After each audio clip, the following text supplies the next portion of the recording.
बिस्मिल्लाहिर्रहमानिर्रहीम। मेरा नाम सर जुल्फ़िकार अली आलमगीर है और मैं ओ लेवल्स को पाक स्टडीज़ और इस्लामियात पढ़ाता हूँ। मैंने ये जो लेक्चर का नया सिलसिला शुरू किया हुआ है, इसके मुताबिक पाक स्टडीज़ और इस्लामियात में आने वाले ईच एंड एवरी टॉपिक पर जितने भी क्वेश्चन आ रहे हैं, उन क्वेश्चंस का ए स्टार स्ट्रक्चर और ए स्टार मटेरियल मैं प्रिपेयर करके अपने चैनल आलमगीर स्टेप पर दे रहा हूँ। यानी स्टूडेंट्स के लिए बहुत आसान होगा कि पाक स्टडीज़ और इस्लामियात में किसी भी क्वेश्चन को वो उठाएं तो उन्हें उसका स्ट्रक्चर और ए स्टार मटेरियल मिलेगा, जिसको वो 2-3 दफ़ा सुनने के बाद उसकी रिटन प्रैक्टिस करके ए स्टार आंसर तैयार कर सकते हैं।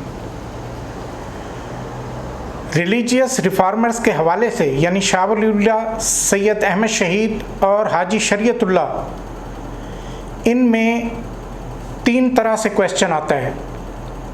शाह वलीउल्लाह पर 14 मार्क्स का अलहदा से भी क्वेश्चन आता है।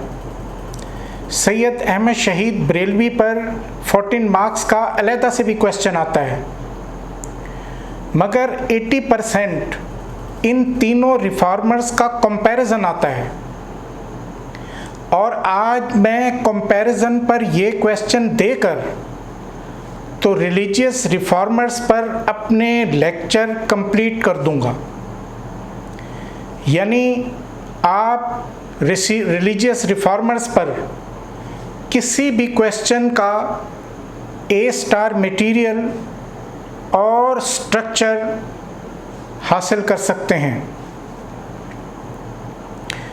आज का क्वेश्चन है, did Shah Waliullah contribute more to the spread of Islam than anyone else in the subcontinent before 1850? Explain your answer. Shah Waliullah की कंट्रीब्यूशन इस्लामिक रिवाइवल के हवाले से बहुत अहम है।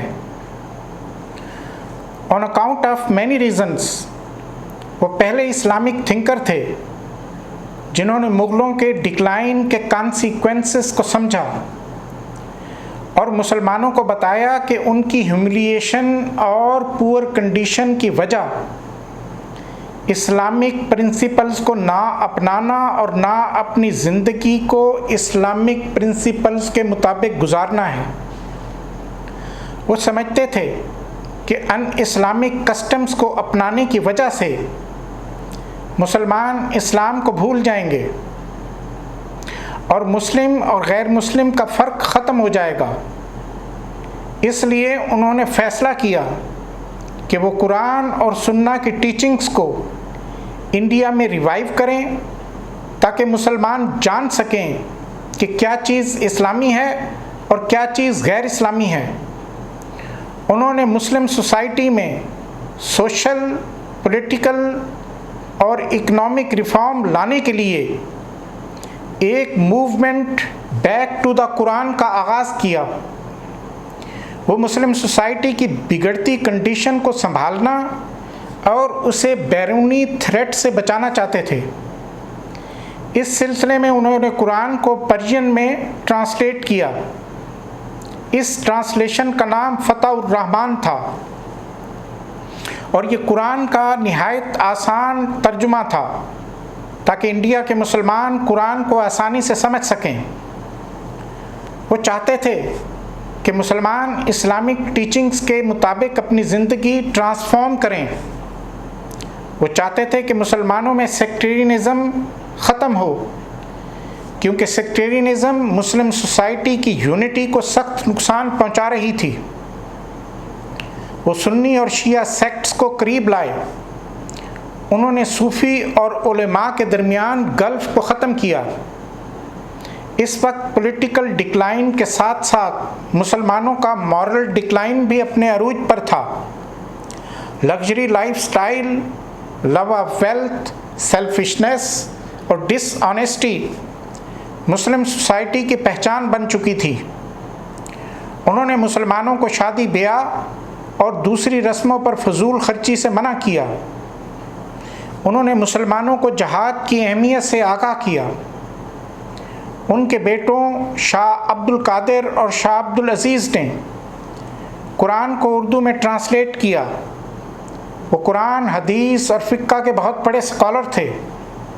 शाह वलीउल्लाह ने 50 के करीब पर्शियन में और अरबिक लैंग्वेज में बुक्स लिखी। उन्होंने अपनी फेमस बुक हुज्जतुल्लाह अल बालिगा में प्रिंसिपल्स और फंडामेंटल्स ऑफ इस्लाम को डिस्कस किया और अपनी दूसरी फेमस बुक इज़लातुल अख़फ़ा में कुरान की एक्सप्लेनेशन बयान की।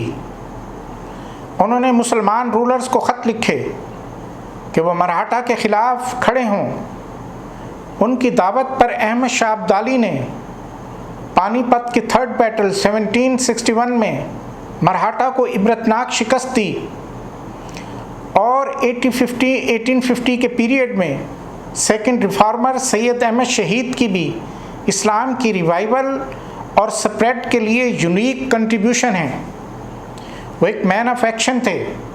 वो चाहते थे मुसलमानों को रूल सिर्फ मुसलमान करें। उनका फर्म बिलीफ था कि आर्म्ड स्ट्रगल के बज़रिए ही फॉरेन और नॉन मुस्लिम के जुल्म सितम और ऑपरेशन से बचा जा सकता है। वो ऐसी इस्लामिक सोसाइटी इस्टेब्लिश करना चाहते थे जहाँ ईवल्स का खात्मा हो सके।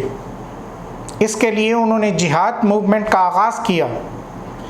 उनकी जिहाद मूवमेंट का मरकज़ नॉर्थ वेस्ट इंडिया और पंजाब था, जहाँ रंजीत सिंह का स्ट्रॉन्ग होल्ड और कंट्रोल था। उनकी स्ट्रगल 1823 से लेकर 1831 तक उनकी शहादत तक जारी रही।